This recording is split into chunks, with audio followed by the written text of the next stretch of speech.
शिशु मृत्यु दर किसे कहते हैं? शिशु मृत्यु दर।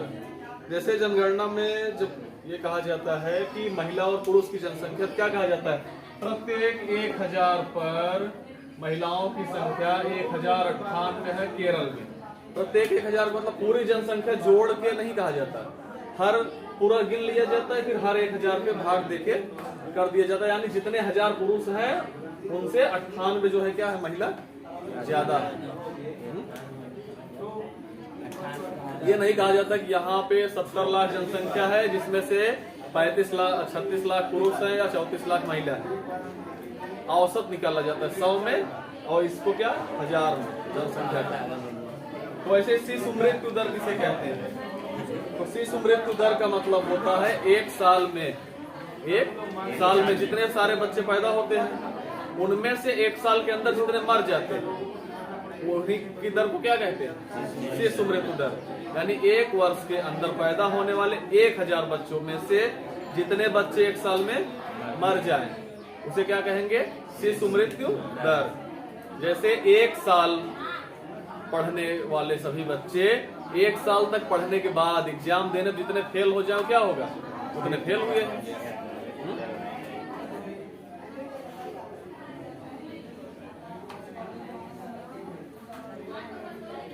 वैज्ञानिकों ने इसे बेकार साबित किया, लेकिन डॉक्टर प्रश्न और दूध करते रहे प्रयोग।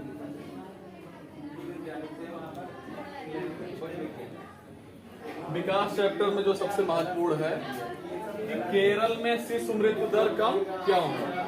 केरल में शिशु मृत्यु दर कम क्यों है?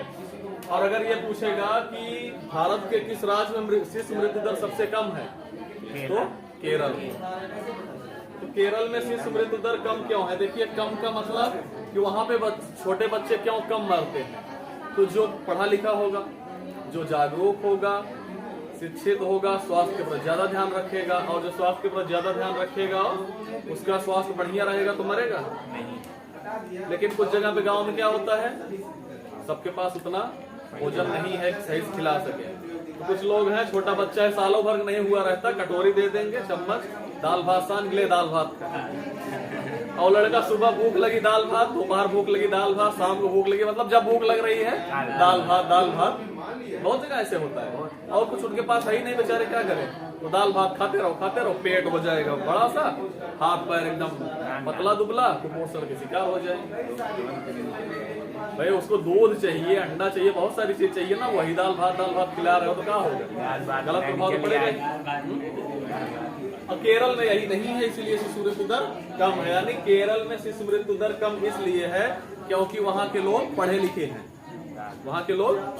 लिखे हैं, और स्वास्थ्य के प्रति ज्यादा जागरूक रहते हैं, इसलिए वहाँ पर शिशु मृत्यु दर कम है। धारणीयता का विषय विकास के लिए क्यों आवश्यक है? धारणीयता का मतलब किसी भी चीज को कहते नहीं कि वीणा के तार इतना ना खींचो कि टूट जाए, इतना भी ना छोड़ दो कि सुर ही ना निकले।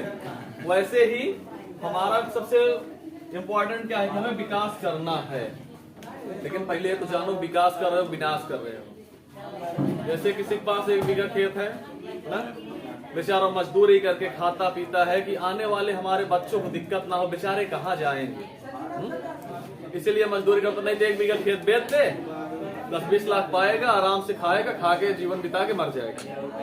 लेकिन आने वाले पीढ़ी का क्या होगा? सत्यानाश।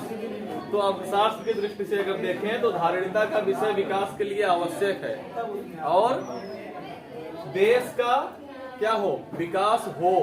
ऐसा नहीं कि देश का विकास ना हो, देश का विकास हो, लेकिन पर्यावरण को इतनी क्षति नहीं होनी चाहिए कि सब नष्ट हो जाए, और ना ही आने वाली पीढ़ी को किसी प्रकार की दिक्कत का सामना करना पड़े। वही क्या है? धारणीयता का विषय, यानी धारण करो। ऐसा नहीं कि फालतू में ईंधनों का दुरुपयोग करो, आवश्यकता हो तभी प्रयोग करो। ठीक है।